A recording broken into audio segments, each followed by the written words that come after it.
नमस्कार, मैं हूं ब्रिज द्विवेदी। आप सभी का स्वागत है हमारे खास शो एमएसएमई डायरी में। आज के इस शो में हम लोग गारमेंट इंडस्ट्री पर बातचीत करेंगे, विस्तार से चर्चा करेंगे। सर्दियों की थोक खरीदारी शुरू हो चुकी है, कैसे रुझान आ रहे हैं इंडस्ट्री के पास। इस वक्त देखें तो बड़े अवसर भी हैं, लेकिन वहीं अगर आप दूसरी ओर देखेंगे, अमेरिका ईरान के बीच समझौता तो हो गया, लेकिन इस जंग से गारमेंट इंडस्ट्री की हालत खराब कर दी है। उस पर भी बातचीत करेंगे। अब आगे भविष्य में इस इंडस्ट्री को लेकर क्या पॉइंट ऑफ व्यू है एक्सपर्ट से, उस पर भी चर्चा करेंगे, विस्तार से बातचीत करेंगे। हमारे साथ दो खास मेहमान जुड़ रहे। नाइटवेयर क्लब रजिस्टर लुधियाना के चेयरमैन विनोद थापर जी हैं और इरिस नाइटवेयर के सुदर्शन जैन जी हैं। आप दोनों का बहुत बहुत स्वागत है द बोनस में सर। नमस्कार जी। नमस्कार सर। बातचीत करना शुरू करें उससे पहले आप लोगों को बता देते कि मुख्य तौर पर किन मुद्दों पर हम लोग चर्चा करेंगे। सबसे पहले हम लोग बातचीत करेंगे लुधियाना की, यानी लुधियाना भारत का विंटर वेयर हब है। यहाँ क्या हालचाल है, शुरुआती रुझान क्या कह रहे हैं कि सर्दियों की थोक खरीदारी कैसी नजर आ रही है, क्या रिटेलर्स और होलसेलर्स की मांग पिछले साल के मुकाबले बेहतर है, इस पर हम लोग बातचीत करेंगे। इसके बाद जानेंगे कि धागों की जो बढ़ती कीमतें, लेबर कॉस्ट को लेकर जो बदलाव हुए हैं, इसका असर एमआरपी पर कितना दिखाई दे रहा है, यानी एमआरपी के प्राइजेस पर क्या नजर आ रहा है। क्या ग्राहकों को इस बार कपड़े महंगे मिलेंगे, ये सवाल बना हुआ है, इस पर हम लोग राय लेंगे। और आखिरी में समझेंगे कि गारमेंट इंडस्ट्री के सामने क्या कुछ चुनौतियां हैं, यानी जो चीजें अभी दिख रही हैं, चाहे जंग की बात हो या दूसरी चीजें, इसके अलावा भी और क्या कुछ चुनौतियां रही इस इंडस्ट्री के सामने, उस पर भी हम लोग बातचीत करेंगे।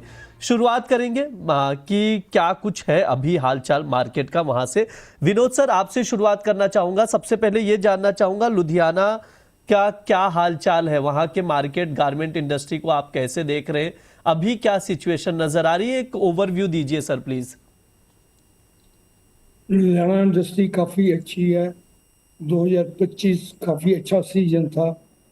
हम लोग खुद से बड़ी देर बाद अच्छा सीजन लगा, लेकिन पहले रूस और यूक्रेन की लड़ाई, उसके बाद अमेरिका और ईरान की लड़ाई, इससे बहुत बुरा असर पड़ा है। ये हमको काफ़ी प्रभावित किया है। तो इससे, क्योंकि सबसे प्रभावित हमारी इंडस्ट्री हुई है, क्योंकि जितने हमारे मैन मेड फाइबर्स हैं वो सारे पेट्रोलियम प्रोडक्ट हैं। मेन क्राइसिस पेट्रोलियम में आया है, तो प्राइसेस काफ़ी बढ़ गई हैं। यहाँ की जो डीलर्स हैं हमारे यान वाले, वो रेट तो बड़े ही बड़े, जो उन्होंने पहले ही बढ़ा दिए,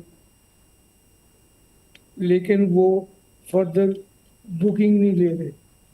मतलब हम लोग बहुत कंफ्यूज्ड हैं, लेकिन फिर भी हम सोचते हैं सीजन अच्छा रहना चाहिए। ऑप्टिमिस्टिक है हम लोग, ठीक रहेगा। कुछ एफटीए हुए हैं तो उससे हमको सपोर्ट मिलेगी, लेकिन एक बार नॉर्मलसी आनी बहुत ज़रूरी है। अगर बात बंद हो जाती है तो सीजन काफ़ी अच्छा रहेगा। ठीक है, ये सर का एक ओवरव्यू है, और भी चीजें समझेंगे। सुदर्शन सर भी हमारे साथ है। सर, आपसे ये जानना चाहेंगे कि सर्दियों की थोक खरीदारी के शुरुआती रुझान कैसे आ रहे हैं इस सीजन में, वैसे कैसी खरीदारी रहती है, 2025 में कैसी रही, अब इस साल कैसी दिखाई दे रही है, और आगे एक्सपेक्टेशन कैसा है आप लोगों का, इंडस्ट्री को कैसे देख रहे हैं आप सर? देखिए, ऐसा है जैसे थापर साहब ने कहा कि 2025 जो है उसका एंड अच्छा गया है, और रिटेल स्टोर पे रिटेल मार्केट जो हमारी है, जो क्योंकि ये सीजनल बिजनेस है जो हम लोग करते हैं विंटर का, तो इसमें से उन सब लोगों के स्टॉक विंटर के हो चुके थे। इसलिए ये बड़ी आशा थी कि इस साल नेक्स्ट जो उसका इम्पैक्ट होता है जब सीजनल बिजनेस का एंड जो है अच्छा चला जाता है, उसके मर्चेंडाइज सब खत्म हो जाते हैं, तो नेक्स्ट सीजन में अच्छे ऑर्डर मिलते हैं। शुरुआत में जो मार्च की बुकिंग्स हुई हैं उसमें अच्छा रिस्पॉन्स मिला था, पर उसके साथ ही क्योंकि ये खाड़ी युद्ध शुरू हो गया वेस्ट एशिया वाला, उसके बाद सब चीजों की कॉस्ट ऊपर जाने लगी। यार्न, फैब्रिक, लॉजिस्टिक कॉस्ट बहुत बढ़ गई, कंटेनरों का आना जाना, उस पर रिस्ट्रिक्शंस भी हो गई, उसके हमारी जो एक्सपोर्ट हो रही थी मिडल ईस्ट को वो सब खत्म हो गई। ये सब चीजों ने बिजनेस को जो है वो कंफ्यूजन वाली स्टेटमेंट डाल दिया। और एट प्रेजेंट जो मई जून में लोगों का बुकिंग्स के लिए जो आने वाले टाइम की विंटर है 2026 की, उसकी विंटर के लिए लोग आशावंत तो हैं, पर वो कोई भी कमिट नहीं करना चाहता, क्योंकि इतने बड़े हुए भाव में जहाँ 20-25%, 30% चीजें महंगी हो गई हैं, उसके भावों के महंगाई के चलते सब कोई भी लोग अपना जो हमारे रिटेल स्टोर्स हैं, जो हमारे कस्टमर्स हैं, जो रिटेल चेन्स हैं, वो कोई भी कमिट नहीं करना चाहती कि इतने महंगे रेटों पे। तो अभी देखते हैं, क्योंकि अभी ये होपफुली मेरे ख्याल कल आ जाएगा, इनका डील साइन हो जाएगी और ऑलरेडी ऑयल प्राइसेस नीचे जा रही हैं, पर इसका सबका इम्पैक्ट आते आते भी 1 महीना, 1.25 महीना, 1.5 महीना लग जाएगा सब चीजों को, क्योंकि ये क्रूड ऑयल से ही जो हमारे बेनेट फाइबर हैं सब उसी से बनते हैं। तो ये जो महंगाई आई है उसी से रिलेटेड है, मटेरियल जो यार्न और सब चीजें महंगी हुई हैं, तो उस चीजों के दाम घटेंगे। तो होपफुली देखते हैं कि आगे कैसे रहता है, कि कल की डील हमारी ये लिखी जाए, उसके ऊपर से साइन हो जाए, उसके बाद ये रियल सेंस में इसको ये इम्प्लीमेंट हो जाए, तो ठीक है, उसके बाद जी बिल्कुल सर। थोड़ा सा और चीजें समझेंगे विनोद सर से भी, इस पर मैं थोड़ा सा और राय लूंगा। सर जैसे धागों की कीमतें बढ़ गई, लेबर कॉस्ट बढ़ चुके हैं, सर इसका एमआरपी पर क्या असर पड़ रहा है? और एक चीज ये समझना चाहूंगा, क्या इंडस्ट्री पास ऑन कर रही है क्या प्राइजेस? ऐसे में तो कपड़े और महंगे होते हुए दिखाई देंगे। डेफिनेटली जो इनपुट्स हैं, जो रॉ मटेरियल है, एवरीथिंग, एक्सेसरीज क्या, सब कुछ महंगा हो रहा है, तो उसका इम्पैक्ट तो प्राइस पे आएगा ही।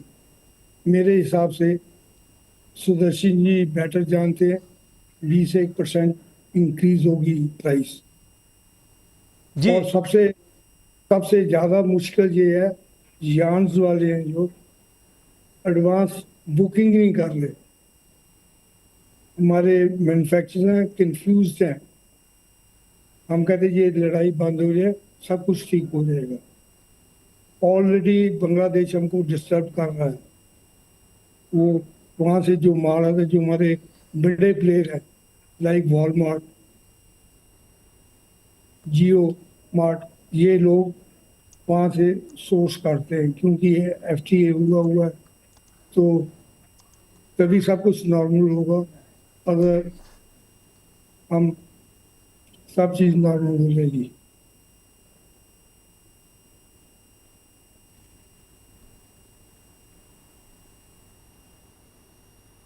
जी, ये सर की राय है। सुदर्शन सर आपका जिक्र भी कर रहे हैं, मतलब विनोद सर ने कहा कि सुदर्शन सर इस पर ज्यादा बेटर व्यू दे पाएंगे। सर मैं आपसे भी राय लेना चाहूंगा, क्या कस्टमर्स को आप लोग, इंडस्ट्री जो है प्राइजेस को पास ऑन कर रही है या इंडस्ट्री ही पूरा कॉस्ट बेयर कर रही है? थोड़ा सा इस पर मैं आपसे राय जानना चाहूंगा सर। नहीं, थापर साहब ने बिल्कुल ठीक कहा है कि इंडस्ट्री, देखिए 5-7% की इंक्रीमेंट होती तो इंडस्ट्री उसको अब्जॉर्ब कर सकती थी। 25 से 30% की जो इंक्रीमेंट है वो इंडस्ट्री अब्जॉर्ब कर नहीं कर सकती। इस पोजिशन में नहीं है कि इंडस्ट्री 25 और 30% की जो है वो महंगाई अब्जॉर्ब कर सके। तो इसका इम्पैक्ट हमारी MRP पे भी आएगा, और ये डेफिनेट है कि ये हमारे गारमेंट्स की, जो हम भी सर्दी का जो कुछ बनाते हैं, इसकी MRP वो जो इस समय का जो चल रहा है उसके हिसाब से 20% बढ़ेंगी ही बढ़ेंगी। पर हाँ, हो सकता है कि आगे आने वाले टाइम में सर एक चीज मुझे ये भी समझाइएगा सुदर्शन सर, एक चीज मैं आपको थोड़ा सा रोकना चाह रहा हूं। मैं आपसे एक चीज ये समझना चाहूंगा, जैसे जैकेट्स हो गए और जो एक्टिव वेयर है सर्दियों के लिए पहने जाते, उसकी डिमांड में कुछ उछाल आया है क्या इस बार? ऐसा कुछ देखने मिल रहा है? नहीं, ऐसा कुछ नहीं है। डिमांड जो है वो ऐसा कुछ नहीं है कि किसी चीज में उछाल है या कम हुआ है, कुछ ज्यादा हुआ है। वो एक नॉर्मल है, सब चीजें एक नॉर्मल उसमें ही चल रही हैं। उसमें कोई ऐसा ऐसा फर्क नहीं है।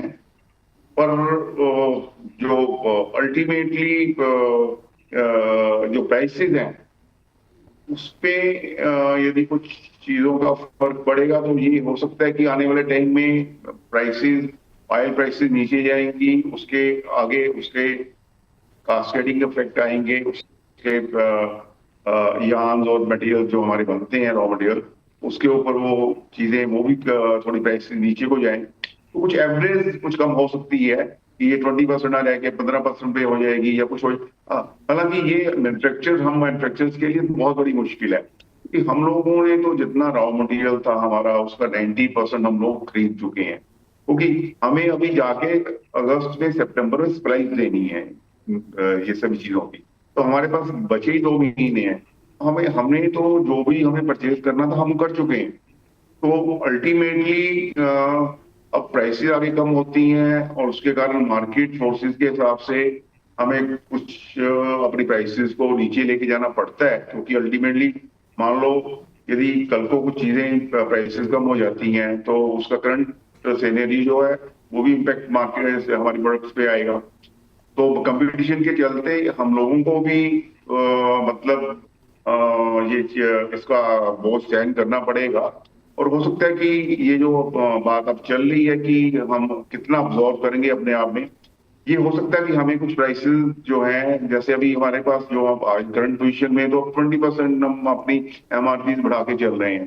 पर मान लो तो आगे रॉ मटेरियल सस्ते हो जाते हैं, कुछ ऐसा इम्पैक्ट आता है तो वो फिर हमको भी कम करना पड़ेगा, वो अपनी जेब से करना पड़ेगा, वो अपनी हमारे इंटरनल सोर्सेज से करना पड़ेगा। तो ठीक है। विनोद सर, एक चीज ये बताइएगा, जिस तरह से हम लोग ने ये जंग देखा, इंडस्ट्री को बहुत कुछ झेलना पड़ा इस तनावपूर्ण स्थिति में।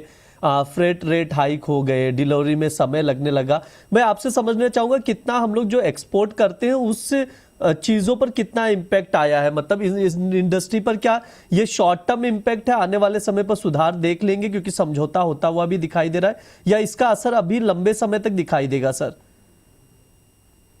सर, सबसे पहली बात तो नॉर्मलिटी आ जाए तो तभी सब कुछ ठीक होगा। Government of India, Piyush Goyal ji ने जो एफटीए किया है यूरोप कंट्री से, ब्रिटेन से, बहुत सारी कंट्री से किया है, उसका हमको लाभ मिलना चाहिए, मिलेगा, हम उम्मीद करते हैं। लेकिन उसके साथ नॉर्मलिटी आनी बहुत ज़रूरी है। जैसे सुदर्शन जी ने कहा कि रॉ मटेरियल, जो जैकेट का आपने जिक्र किया है, ये फैब्रिक हम डिपेंडेंट है चाइना की फैब्रिक पे, वो भी पीछे से ही है। तो काफ़ी मुश्किल है, लेकिन आशावादी हैं, बात रुक जाए, काम अच्छा होगा और हम अच्छी की उम्मीद करते हैं। ठीक है सुदर्शन सर, एक चीज आप बताइएगा, प्रतिस्पर्धा कंपटीशन की हम लोग बात कर रहे हैं, बांग्लादेश हो गया, वियतनाम हो गया, गारमेंट इंडस्ट्री के लिए, भारत के लिए कितने बड़े चैलेंजेस, कितने बड़े कॉम्पिटिटर हैं, कितनी बड़ी स्पर्धा है, क्या डिफरेंस है दोनों देशों, मतलब वियतनाम बांग्लादेश से हमारे प्रोडक्ट में क्या अंतर है, कहाँ पर हम पीछे रह जाते हैं, कहाँ हमें सुधार की जरूरत है? सर, इस पर थोड़ा सा आपका व्यू जानना चाहूंगा। देखिए, ये जो दो कंट्री हैं, या चाइना, पहले चाइना था पर अभी चाइना ये लोग, चाइना है, बांग्लादेश है, वियतनाम है, ये 3 कंट्री हमारे साथ कंपटीशन में या प्रतिस्पर्धा में है। और ये लोगों का सबसे बड़ा प्लस पॉइंट या हमसे ऊपर अच्छा प्लस पॉइंट ये रहा है कि इनकी जो प्रोडक्शन है वो बहुत बड़े स्केल्स पे है। ये स्केल्स पे हम लोगों से बहुत आगे हैं। चाइना जो पहले से ही बड़े जो भी काम करता है बहुत बड़े स्केल पे करता है, और उसके बाद वहां से बिजनेस जो निकला वो सारा वियतनाम और बांग्लादेश ने पकड़ा, क्योंकि उन लोगों ने भी अपनी कैपेसिटी बहुत बड़े बड़े स्केल्स के यूनिट बना लिए, जो कि इंडिया में उतने स्केल के यूनिट नहीं लग पाए। स्पेशली लुधियाना में तो शायद नहीं लग पाए। हो सकता है कि तिरुपुर में या कहीं साउथ में कुछ 1-2 जगह 1-2 क्लस्टर्स में बड़े यूनिट लगे हों, पर फिर भी एज ए कंट्री जिस स्केल पे वियतनाम और बांग्लादेश में बड़े स्केल की यूनिट लगे हैं, वो हम लोगों से वो एज ले जाते हैं। सेकंड, जो बात आती है लेबर कॉस्ट की, वहाँ की लेबर कुछ जो सस्ती है, वो भी उनको एक एज है। तीसरा एज उनको था, जो जो कस्टम, जो मतलब जो हम एक्सपोर्ट करते थे यूरोप को और ये डेवलप्ड कंट्रीज को, उसमें इनको ड्यूटी फ्री एक्सेस था, being a least developed country, Bangladesh और वियतनाम को भी बना। तो वो हमें नहीं था, हमें हमारे मर्चेंडाइज के ऊपर, हमारी एक्सपोर्ट्स के ऊपर कस्टम ड्यूटीज थी। जैसे थापर साहब ने कहा है कि आने वाले टाइम में जो एफटीएस हुए हैं, ये एक हमें अच्छा रिलीफ देंगे, क्योंकि हम एटलीस्ट उनसे कस्टम ड्यूटी हमारी कम नहीं होगी, तो एटलीस्ट उनके पार पे चली जाएगी। जो कस्टम ड्यूटी उनके प्रोडक्ट पे लगती है या नहीं लगती है, उतना ही हमारा हो जाएगा। तो वो फ्रंट पे तो हम लोग शायद उनके ये एफटी होने के बाद उसके मतलब बराबर चले जाएं, पर जो स्केल्स हैं वो नो डाउट हम लोगों को बड़ी करनी पड़ेगी। उसके लिए जब पीयूष गोयल थे, टेक्सटाइल मिनिस्टर थे, इन लोगों ने अभी भी पीएलआई स्कीम्स वगैरह लगा के टेक्सटाइल इंडस्ट्री में इन लोगों ने मेगा टेक्सटाइल प्रोजेक्ट ला के, इन लोगों ने स्केल्स को बढ़ाने के लिए गवर्नमेंट ने बहुत बड़े इनिशिएटिव लिए हैं, और उसके इफेक्ट आने वाले टाइम में एफटी आ जाएगा, और ये दोनों प्रोजेक्ट मेगा टेक्सटाइल पार्क और पीएलआई, ये दोनों से स्केल्स भी बढ़ जाएंगी, और एफटी तो हो ही गए हैं। तो होपफुली जैसे सापर साहब ने कहा कि इंडस्ट्री के लिए आने वाला टाइम अच्छा हो सकता है, इंडियन इंडस्ट्री के लिए, टेक्सटाइल इंडस्ट्री के लिए अच्छा हो सकता है। ठीक है, ये सुदर्शन सर की राय है। विस्तार से सर ने बताया कि इंडस्ट्री की क्या हालत है। सर के पास समय कम है, इसलिए सर अलविदा लेंगे। बहुत बहुत शुक्रिया सर आज की चर्चा में जुड़ने के लिए। सुदर्शन सर आपका बहुत बहुत धन्यवाद। विनोद सर आप बने रहिए, आपसे और भी बातचीत की जाएगी। सुदर्शन सर आपका बहुत बहुत शुक्रिया समय देने के लिए आज के लिए। Thank you sir. जी विनोद सर, आपसे दो तीन चीजें हैं। जैसे आप चेयरमैन भी है यहाँ पर नाइट वेयर्स क्लब के। सर आपसे ये समझना चाहते हैं कि इंडस्ट्री के सामने एक तो जंग की सिचुएशन वो अभी आई, इससे पहले इंडस्ट्री के सामने क्या कुछ बड़े चैलेंजेस हैं और सरकार से क्या डिमांड है? जैसे आपसे आते होंगे इंडस्ट्री के लोग, मिलते होंगे, तो वो बताते होंगे कि उनकी समस्याएं हैं क्या एक्चुअल में। तो कौन कौन से डिमांड है सर कि जिस पर सरकार को फोकस करने की जरूरत है? वो अगर मांगे सर आप रखेंगे आज के शो में तो बेहतर रहेगा। सबसे पहले मैं ये बताऊं, लुधियाना की इंडस्ट्री फॉर एमएसएमई में फॉल करती है। 90% एमएसएमई है, तो वॉल्यूम बिजनेस लुधियाना में नहीं है। तो जैसे सुदर्शन ने बताया कि बांग्लादेश में या चाइना में उनका वॉल्यूम बहुत ज़्यादा है, उनका माल सस्ता पड़ता है। और एक बात और मैं कहूँगा, उनकी स्किल बहुत बेटर है हमसे। उनकी माल में सफाई ज़्यादा है, माल कम्पिटिटिव रेट हमसे कम है, तो हमको मार पड़ती है। तो मैंने जैसे पहले भी बताया था कि वॉलमार्ट हो गया, रिलायंस हो गया, ये बड़े ग्रुप है, माल सोर्स इन्हीं कंट्रियों से करते हैं। जो बेसिक प्रॉब्लम है हमारे यहाँ, टोटल जितनी भी लेबर है सारी माइग्रेटरी है, यूपी बिहार से लोग, हम उस पर टोटल डिपेंडेंट है। हम तो इसी में जूझते रहते हैं। हमने 2007 में यूनिडो से मिलकर एक सर्वे करवाया था। सर्वे में उसमें 5 कंट्रियाँ थी, Sri Lanka, Bangladesh, China, Vietnam, India. तो कंपैरिजन करने पे ये बात निकल के आई कि वहाँ पे लेडीज़ का वुमेन एम्पावरमेंट बहुत ज़्यादा है, 50% शेयर है। हमारे पास सिर्फ 40% का वैक्यूम आज भी है। हम लेबर की शॉर्टेज से ही उभर नहीं पाते। तो हमने इसके लिए एफर्ट्स किए हैं, गवर्नमेंट को कहा है, गवर्नमेंट ने एजेंसीज को भी कहा है। तो हम चाहेंगे भी लड़कियों को ट्रेनिंग देके इनको ज़्यादा से ज़्यादा इन्वॉल्व करें। इन्वॉल्व होने के लिए सबसे बड़ी दिक्कतें आ रही है, रूरल गाँव से बच्चियां ने आना है, तो हमको उनके लिए अच्छा एटमॉस्फेयर देना पड़ेगा। उनको सिक्योर के लिए हमको गर्ल्स हॉस्टल चाहिए, विमेन हॉस्टल, ताकि वो ट्रेनिंग ले। तो अगर हम अपनी रिक्वायरमेंट पूरी, विमेन एम्पावरमेंट पूरी हो जाती है तो हम बहुत सुखी हो जाएंगे। एक तो सबसे बड़ी बात, सबसे बड़ी दिक्कत ये है। सर एक चीज मुझे ये, सर एक चीज मैं आपसे ये भी समझना चाहूंगा, आप ये चीज कंटिन्यू रखिएगा अपनी बात, लेकिन बस ये बताइएगा कि आपको मतलब आपकी इंडस्ट्री को एक्सपोर्ट इंसेंटिव या जो कपास के जो धागों की कीमतों को लेकर सरकार से कुछ उम्मीदें हैं? गवर्नमेंट कुछ नहीं दे रही, इंसेंटिव चाहिए। सबसे बड़ी बात यह है कि मेगा टेक्सटाइल पार्क लुधियाना में पास हो गया था, तो स्टेट गवर्नमेंट उसको फुलफिल नहीं कर सकी क्योंकि लैंड शॉर्टेज है। उसमें कंडीशन है 1000 करोड़, 1000 एकड़ जगह मिनिमम चाहिए। 900 950 एकड़ तक तो कर ली थी, तो इस करके ये पोस्टपोन हो गया। तो अगर ये पार्क आ जाता है तो इंडस्ट्री बहुत प्रफुल्लित हो जाएगी, बहुत कुछ मिल जाएगा, लुधियाना प्रफुल्लित हो जाएगा, अच्छे स्केल पे आ जाएगा। ठीक है, ये वो मांगे हैं जो सरकार के लिए है कि सरकार इन चीजों पर ध्यान रखे। कुछ और भी समस्याएं हैं जिसका जिक्र विनोद सर ने विस्तार से किया है और बताया इंडस्ट्री की इस वक्त। जी सर, एक बात और कहना चाहूंगा, जितनी भी इंडस्ट्री है टोटल पावर ड्रिवन है। Network industry manual single machine भी नहीं है, पावर ड्रिवन एंड कंप्यूटराइज्ड है। लोकल मेड एक भी मशीन नहीं है, सबकी सब चाइना से आती है, फैब्रिक्स चाइना से आता है। अरे हम तो टोटल डिपेंडेंट है।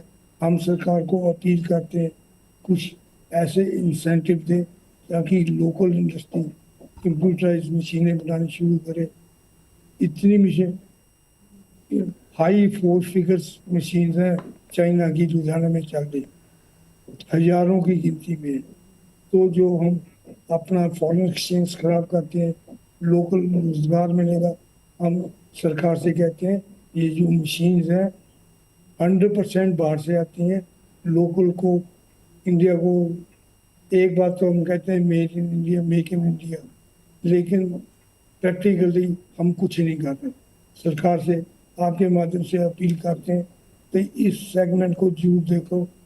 कंप्यूटराइज मशीनें, पावर ड्रिवन मशीनें लुधियाना में बननी शुरू है। ऐसी बात नहीं है, स्किल बहुत है, गवर्नमेंट की सपोर्ट की जरूरत है। ठीक है, ये सर की तरफ से पॉइंट्स रखे जा रहे हैं जिन पर ध्यान देने की जरूरत है। सर समय भी हो चुका है शो खत्म करने का। बहुत बहुत शुक्रिया सर समय देने के लिए, बातचीत करने के लिए। आगे भी आपसे जुड़ेंगे, बातचीत करेंगे। आज के लिए बहुत बहुत धन्यवाद Vinod sir. Thank you sir, thank you. ये हमारा एमएसएमई शो है। इस दौरान अलग अलग इंडस्ट्री पर हम लोग बातचीत करते हैं। इस बार हमने यहाँ पर गारमेंट इंडस्ट्री पर चर्चा की है। लुधियाना के गारमेंट इंडस्ट्री का हालचाल क्या है, सर्दियों के जो थोक खरीदारी के ऑर्डर्स कैसे आ रहे हैं, आगे उम्मीदें क्या है, क्या कुछ परेशानियां हैं, सब पर विस्तार से बातचीत की गई है। तो आप लोग भी ये शो देखिए और ज्यादा से ज्यादा लोगों तक वीडियो शेयर कीजिए। फिलहाल के लिए शो में इतना ही रहेगा। आप लोग बने रहिए द बोनस के साथ। धन्यवाद।